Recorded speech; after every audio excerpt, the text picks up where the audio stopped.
সুস্বাস্থ্য আপনার জন্য। স্যালাইন নিয়ে আপনার ভুল ধারণা পরিহার করুন।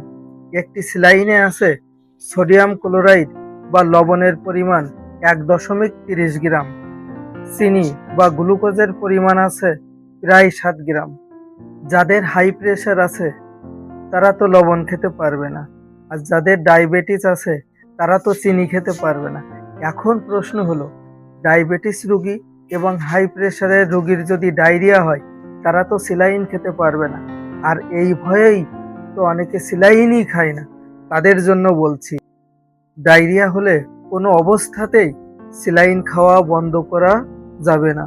তাই যতই হোক আপনার হাই প্রেশার বা ডায়াবেটিস, তাই ডায়রিয়া না আসা পর্যন্ত সঠিক নিয়মে ওর স্যালাইন খেতে হবে।